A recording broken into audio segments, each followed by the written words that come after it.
she told me. I don't argue, I just detach and disappear. I said, that's a healthy approach. So when she disappeared after a fight, I made sure she had nothing to come back to. Her shock when her tea didn't work was palpable. I, 31 male, should have seen the red flags when Sophia first told me her relationship philosophy 3 months into dating. We were at her place, having just had our first real disagreement about her canceling plans last minute for the 3rd time that month. When I tried to talk about it, she shut down completely. Look, I need you to understand something about me, she said, not even looking up from her phone. I don't argue, I just detach and disappear. That's how I handle conflict. That's not really solving anything, though. She shrugged. It works for me. When things get tense, I remove myself from the situation until I'm ready to deal with it. What about the other person? What about communication? That's their problem to figure out. I protect my peace above everything else. I remember thinking it sounded like emotional manipulation dressed up as self-care, but I let it go.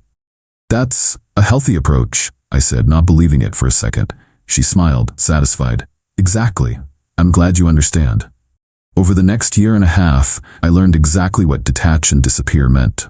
Anytime we had a disagreement, no matter how small, Sophia would simply leave. Sometimes for hours, sometimes for days. She'd go completely radio silent. No texts, no calls, wouldn't answer the door if I came by. Then she'd reappear like nothing happened, expecting everything to be normal. The pattern was always the same. 1. Disagreement happens. 2. She announces she's protecting her peace. 3. Disappears for 1 to 3 days. 4. Returns expecting me to pretend nothing happened. 5. If I bring up the original issue, cycle repeats. I tried everything. Couples therapy. She walked out of the first session when the therapist suggested her behavior was avoidant. Communication exercises. She'd participate until any real issue came up, then disappear. Even writing letters to express my feelings resulted in her vanishing for a week because I was violating her boundaries by forcing confrontation. By the time we moved in together, her idea, ironically, I was exhausted. But I loved her, or at least I loved who she was when she wasn't disappearing. The apartment was mine. I'd been renting it for 3 years before she moved in. She paid half the utilities and groceries, but no rent, since she claimed her student loans made it impossible. I later found out she made more than me. The beginning of the end came 6 weeks ago. We'd planned a weekend trip to visit my family. My mom's 60th birthday. Sophia knew about it for 2 months. The morning we were supposed to leave, she announced she wasn't going. I'm just not feeling it, she said, scrolling through Instagram. Not feeling it? It's my mom's birthday. We've had this planned for months. I don't like feeling obligated to do things. It's triggering for me. Triggering? Meeting my family is triggering? She stood up. See, this is why I don't do conflict. You're getting aggressive. I'm not aggressive, I'm disappointed. Can we please talk about this? I need to protect my peace, and she left. Grabbed her purse and walked out. I stood there holding our packed bags like an idiot. I went to my mom's alone, made excuses. Sophia had food poisoning. Everyone pretended to believe it. When I got back Sunday night, she was on the couch watching Netflix. How was the trip, she asked, like she hadn't bailed on a major family event. Are you serious right now? Oh, you're still upset? I thought you'd be over it by now. Sophia, we need to talk about this pattern. I don't do confrontation, remember? If you're going to be like this, I'll just leave again. Something in me snapped, not in an angry way, more like clarity. You know what? You're right, that's a healthy approach. She looked surprised at my sudden agreement. Really? Absolutely. Protecting your peace is important. She smiled and went back to her show. I went to the bedroom and started planning. Here's what people like Sophia don't understand. When you train someone to expect your absence, they learn to live without you. Update 1. I spent the next 2 weeks being the perfect boyfriend. No complaints, no attempts at conversation about issues. Every time something bothered me, I'd just smile and say I was protecting my peace. Sophia loved it. She actually told her friends I'd finally evolved and understood her needs. Meanwhile, I was documenting everything. Screenshots of her Instagram stories showing her out with friends when she was supposedly detaching from our conflicts. Bank statements showing she made $20,000 more than me annually despite claiming poverty. Text threads showing the pattern of her disappearances. I also consulted with a lawyer. Since she wasn't on the lease and hadn't been paying rent, she was technically a month-to-month tenant. I'd need to give her 30 days notice to vacate. Unless, of course, she voluntarily left. The next fight came exactly when I expected. I'd asked her to pick up groceries since I was working late. Came home to an empty fridge and her on the couch. Hey, thought you were grabbing groceries? I didn't feel like it. Okay, but we don't have any food. Why is everything always my responsibility? This is really toxic behavior, Marcus. I just asked. She stood up.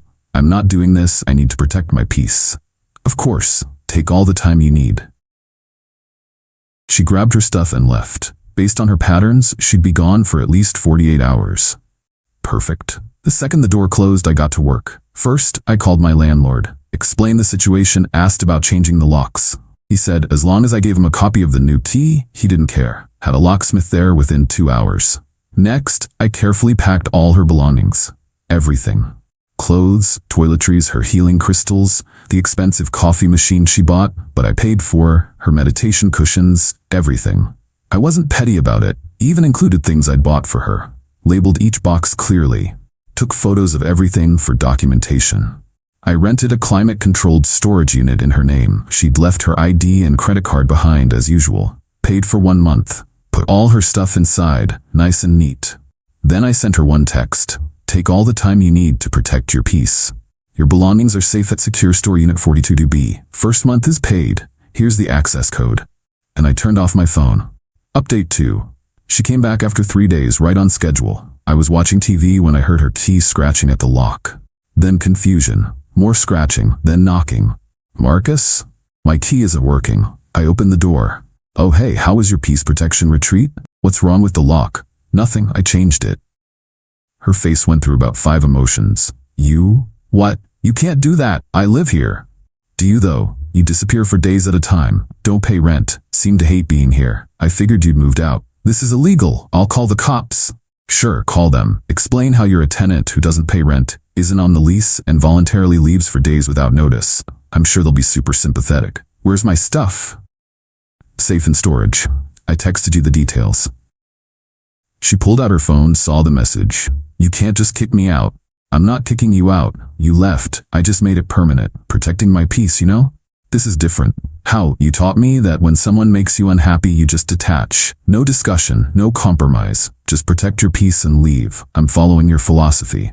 That's not, I need my things. Let me in.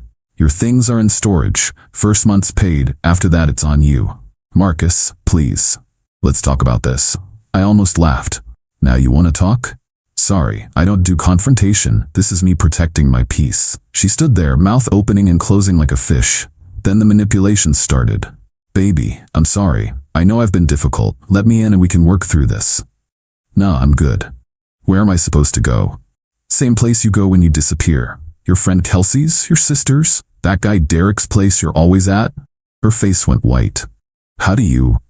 Instagram stories are public, Sophia. Every time you detached, you were posting from someone else's place. Usually Derek's. He's just a friend. Cool, then you won't mind staying there. The tears started. You're being cruel. I'm being peaceful. There's a difference, apparently. Update 3. The next 2 weeks were interesting. Sophia went through the entire playbook. Day 1 to 3. Love bombing. Texts about how much she loved me, how sorry she was, how she'd change. Flowers delivered to my work, returned to sender. Showing up at my gym, I switched locations. Even had her mom call me to say I was breaking her daughter's heart. I reminded her mom about the 6 family events Sophia had bailed on. Day 4 to 7. Anger. The texts turned nasty. I was abusive, controlling, a narcissist. She'd sue me. She'd ruin my life. Her dad was a lawyer. He was a tax attorney and wanted nothing to do with this. Posted vague things on social media about surviving abuse. Her friends ate it up until I posted my documentation of her patterns. Day 8 to 10. Bargaining. She'd pay rent. She'd go to therapy. She'd stop disappearing. Could we just talk? Please? Just one conversation? Ironic from someone who refused conversations for 2 years. Day 11 to 14. The Derek revelation. This is where it got good. Apparently Derek's hospitality had conditions. When Sophia showed up needing a place to stay because her abusive ex kicked her out, Derek thought it was his chance. Except, Sophia wasn't interested in him that way. She'd been using his place as her detachment sanctuary, but had no romantic interest. When he made a move, she tried to leave, but had nowhere to go. Her sister was done with her drama. Kelsey had a new roommate who wasn't cool with Sophia crashing anymore. Her parents lived 2 hours away and told her she needed to figure out her own life, so she stayed with Derek, and it was miserable. He wasn't aggressive or anything, just persistent, always trying to comfort her, always there, always wanting to talk about feelings, all the things she'd avoided with me. She texted me, "This is torture. Derek won't leave me alone. Please let me come home." Sounds like you need to detach and protect your peace. She called 17 times that night. I didn't answer once. Final update. It's been 2 months now.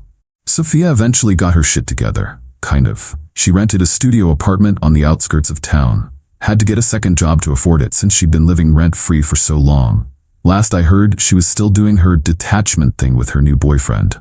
He lasted 3 weeks before blocking her on everything. The mutual friends were interesting. At first, some bought her abusive ex narrative. But when I calmly explained the situation, showed them texts, the pattern of behavior, how she'd disappear for days, most understood. Especially the ones who dealt with her flaking on plans constantly. My favorite was her best friend Kelsey reaching out. Honestly, I'm kind of glad someone finally didn't enable her. She's been pulling this disappearing act since college. Maybe now she'll learn. She did not learn. Sophia made one last attempt about 3 weeks ago, showed up at my door with a box of my stuff I didn't even know she had. Old t-shirts, a few books, peace offering apparently. "I've been doing a lot of thinking," she started. "That's great. Do it somewhere else." "Marcus, please, 5 minutes. Sorry, I don't do confrontations or conversations or really any interaction with you. That's not who you are." "It's who I learned to be, from the master herself. I know I hurt you." "Hurt me? Nah. You taught me that protecting my peace is more important than working through problems, that disappearing is easier than communicating, that other people's feelings don't matter if they inconvenience you. Valuable lessons." "That's not what I meant." "Sure it is. You just didn't expect me to apply them to you." She left the box and walked away. Haven't heard from her since. The thing about people like Sophia is they create their own karma. She taught me that relationships were disposable, that communication was optional, that you could just vanish when things got tough. So I gave her exactly what she'd been asking for. Permanent detachment. My apartment is peaceful now. When I have a problem, I talk about it. When someone has an issue with me, we discuss it like adults. It's amazing how much easier life is when you don't have someone constantly threatening to disappear. Oh, and the storage unit? She never picked up her stuff. It all got auctioned off last month. I heard from the facility that someone got a really nice coffee machine for cheap. Sometimes the best revenge isn't elaborate or complex. Sometimes it's just giving someone exactly what they claimed they wanted, and letting them realize too late that they never expected you to take them seriously. Protect your peace, folks, but maybe try talking first.